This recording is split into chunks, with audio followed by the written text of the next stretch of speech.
সৃষ্টি central school and college উত্তরায় Dhaka online ক্লাসে সবাইকে স্বাগত। আসসালামু আলাইকুম, আমি নাজমুন মিস।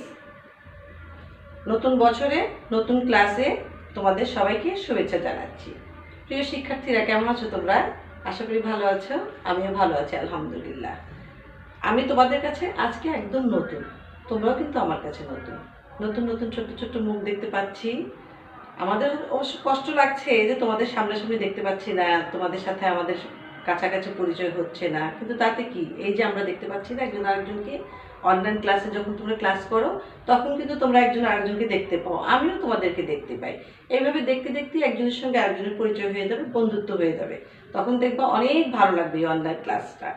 এখন এই করোনার মহামারীতে আমরা বিদ্যালয়ে উপস্থিত হতে পারছি না, তাতে কি আছে, পড়াশোনা তো আমরা করছি, তাই না? অনলাইনে তো পড়াশোনা করছি।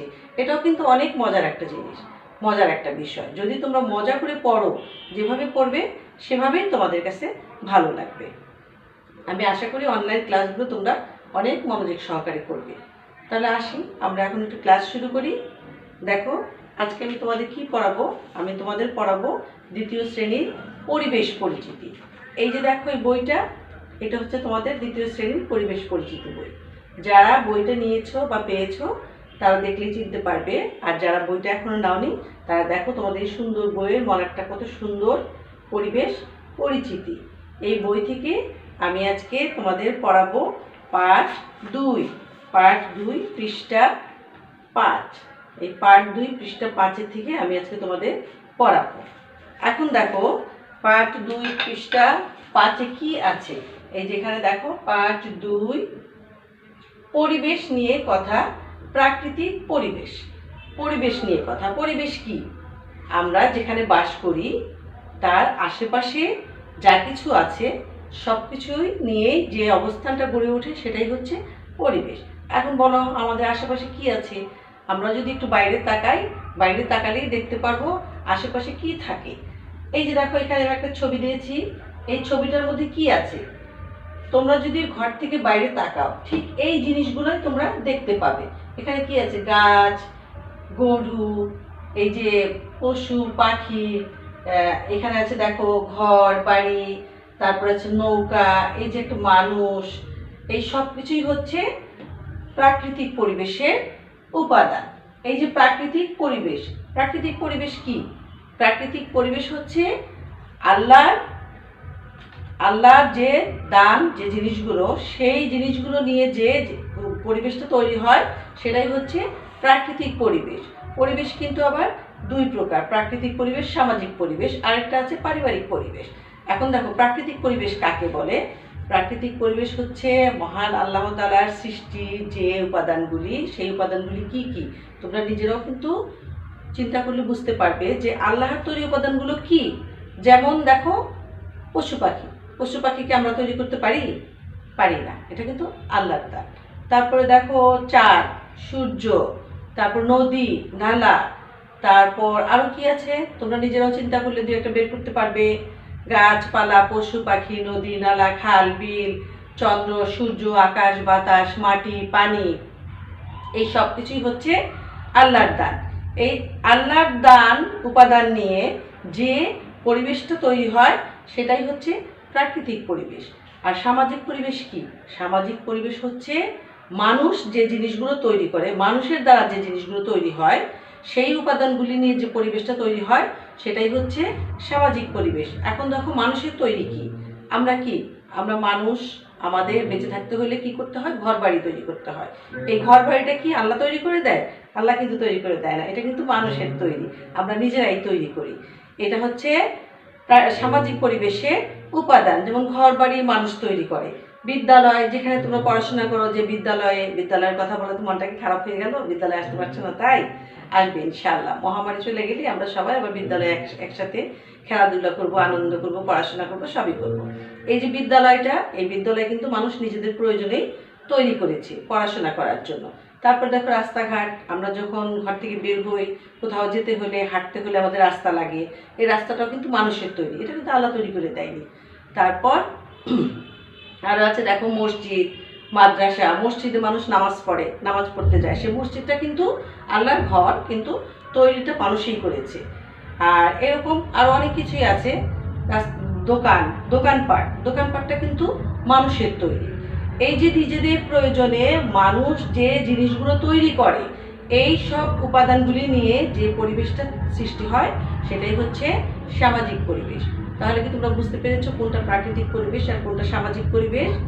মহান আল্লাহ তাআলার সৃষ্টির উপাদান নিয়ে যে পরিবেশ তৈরি হয় সেটা হচ্ছে প্রাকৃতিক পরিবেশ, আর মানুষের প্রয়োজনে যে উপাদানগুলি তৈরি করা হয় সেই উপাদানগুলি নিয়ে যে পরিবেশটা তৈরি হয় সেটা হচ্ছে সামাজিক পরিবেশ। এখন এই প্রাকৃতিক পরিবেশ এই অধ্যায় থেকে আমি 5টা প্রশ্নের উত্তর নিয়ে এসেছি।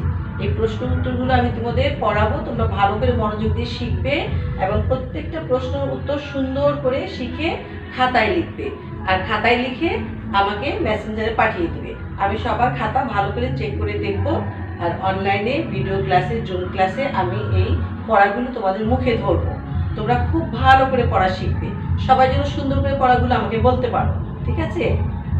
এখন দেখো প্রশ্নগুলো কি, প্রশ্ন উত্তর লেখো। এখানে দেখো কি আছে, ক প্রশ্ন কি, কারা ঘরবাড়ি তৈরি করে বসবাস করে? কারা ঘরবাড়ি তৈরি করে বসবাস করে? কারা তৈরি করে? পশু পাখিরা কি ঘরবাড়ি তৈরি করে? কিছু কিছু পাখি আছে, যেমন বাবুই পাখি, সে নিজের ঘরটা নিজেই তৈরি করতে পারে, কিন্তু অন্য আর কোনো পাখি কিন্তু ঘরবাড়ি তৈরি করতে পারে না। মানুষ ঘরবাড়ি তৈরি করে বসবাস করে।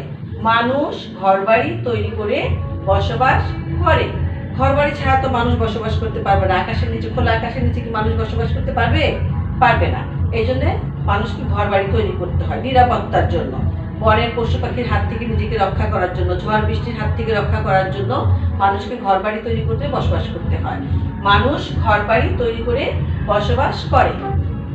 6 নম্বর দেখো, পরিবেশের 5টি উপাদানের নাম লেখো। এই যে আমাদের পরিবেশ, প্রাকৃতিক পরিবেশ বলো, সামাজিক পরিবেশ বলো, এই সব পরিবেশের থেকে যে কোনো 5টি উপাদানের নাম তোমাকে লিখতে বলা হয়েছে। তুমি তোমার ইচ্ছা মতো যে কোনো 5টি নাম লিখতে পারো। এখানে যা লেখা আছে তাই তো তোমাকে লিখতে হবে এমন কোনো কথা নেই। তুমি তোমার মতো করে 5টি উপাদানের নাম লিখো।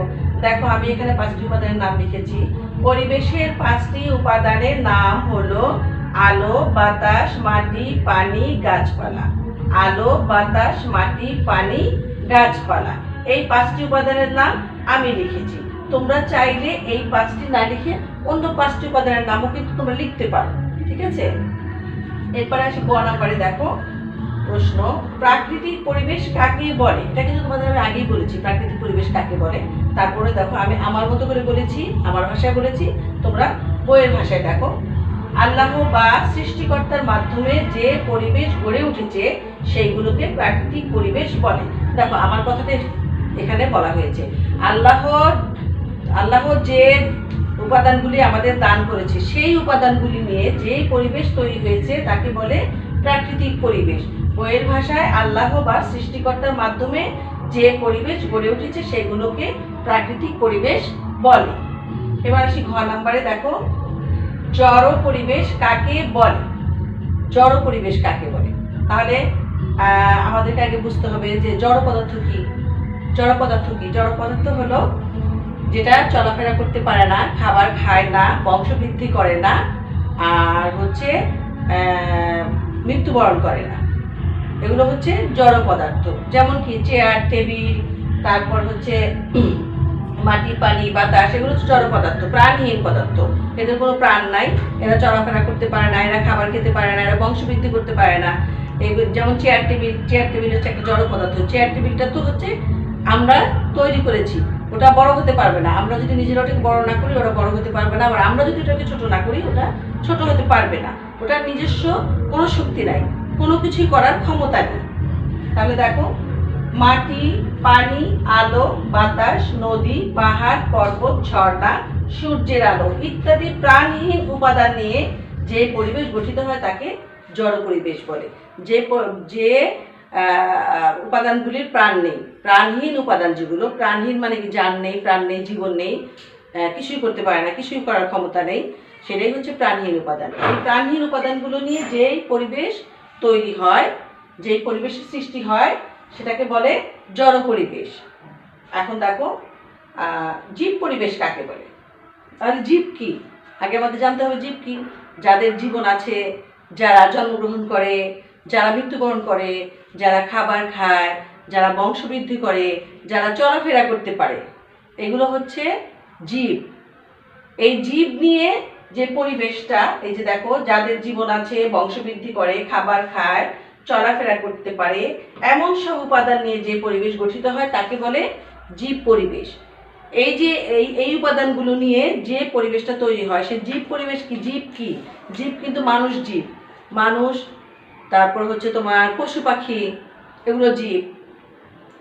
আর আরও আছে যেমন মানুষ, পশু পাখি, গাছপালাও এক প্রকার জীবই বলা যায়, কিন্তু গাছপালা চলাফেরা করতে পারে না, ওটা হচ্ছে জীব। কিন্তু উদ্ভিদ এবং প্রাণী, তোমরা এর পরের চ্যাপ্টারে গিয়ে যখন পড়বে উদ্ভিদ এবং প্রাণী, তখন বুঝতে পারবে যে গাছপালা কোন ধরনের জীব। এখন আমরা দেখব জীব, যাদের জীবন আছে, বংশবৃদ্ধি করে, খাবার খায়, চলাফেরা করতে পারে, এমন সব উপাদান নিয়ে যে পরিবেশ গঠিত হয় তাকে জীব পরিবেশ বলে। প্রশ্নগুলো আমি আরেকবার করি, তোমরা দেখো, ভালো করে পড়বে, শিখবে এবং খাতায় লিখতে হবে। কারা ঘরবাড়ি তৈরি করে বসবাস করে? মানুষ ঘরবাড়ি তৈরি করে বসবাস করে। মানুষ ঘরবাড়ি তৈরি করে বসবাস করে। পরিবেশের 5টি উপাদানের নাম লেখো। পরিবেশের 5টি উপাদানের নাম হলো আলো, বাতাস, মাটি, পানি, গাছপালা। আমি তোমাদেরকে আবারও বলছি, আমি এখানে 5টি উপাদানের নাম লিখেছি, তোমরা এই 5টি উপাদান না লিখে তোমাদের জানা মতো যদি তোমরা 5টি উপাদানের নাম লিখো তাহলেও হবে, ঠিক আছে? তোমরা নিজেদের ইচ্ছা মতো 5টি উপাদানের নাম লিখতে পারো। আচ্ছা, এবার আসি প্রাকৃতিক পরিবেশ কাকে বলে। প্রাকৃতিক পরিবেশ কাকে বলে? এই দেখো, প্রাকৃতিক পরিবেশের ছবিটা কত সুন্দর একটা ছবি, এখানেও একটা প্রাকৃতিক পরিবেশের কত সুন্দর একটা ছবি আছে, তাই না? এই যে প্রাকৃতিক পরিবেশ হচ্ছে আল্লাহর সৃষ্টি, এই যে গরু আল্লাহর সৃষ্টি, গাছপালা আল্লাহর সৃষ্টি, পাহাড় পর্বত আল্লাহর সৃষ্টি, তারপর হচ্ছে মানুষ আল্লাহর সৃষ্টি, এই যে নদী নালা আল্লাহর সৃষ্টি। তাহলে আল্লাহ সৃষ্টিকর্তার মাধ্যমে যে পরিবেশ গড়ে উঠেছে সেগুলোকে প্রাকৃতিক পরিবেশ বলে। আল্লাহর তৈরি যে জিনিসগুলো, সেই জিনিসগুলো নিয়ে যে পরিবেশটা গড়ে উঠেছে তাকেই বলে প্রাকৃতিক পরিবেশ। এরপরে দেখো, জড় পরিবেশ কাকে বলে? মাটি, পানি, আলো, বাতাস, নদী, পাহাড়, পর্বত, ঝর্ণা, সূর্যের আলো ইত্যাদি প্রাণহীন উপাদান নিয়ে যে পরিবেশ গঠিত হয় তাকে জড় পরিবেশ বলে। এখানে অনেকগুলো নাম দেয়া আছে, তোমরা যদি এতগুলো নাম দিতে না পারো কমপক্ষে 5টি নাম দিবে। 5টি নাম দিয়ে এই প্রাণহীন উপাদান, যে উপাদানের কোনো প্রাণ নাই, জান নাই, প্রাণ নাই, চলতে পারে না, খেতে পারে না, কথা বলতে পারে না, মৃত্যুবরণ করে না, এরকম প্রাণহীন উপাদানগুলি নিয়ে যে পরিবেশ গঠিত হয় তাকে বলে জড় পরিবেশ। জীব পরিবেশ কাকে বলে? যাদের জীবন আছে, বংশবৃদ্ধি করে, খাবার খায়, চলাফেরা করতে পারে, এমন সব উপাদান নিয়ে যে পরিবেশ গঠিত হয় তাকে জীব পরিবেশ বলে। আমি আবারও তোমাদের বুঝিয়ে বলছি, জীব পরিবেশ কাকে বলে?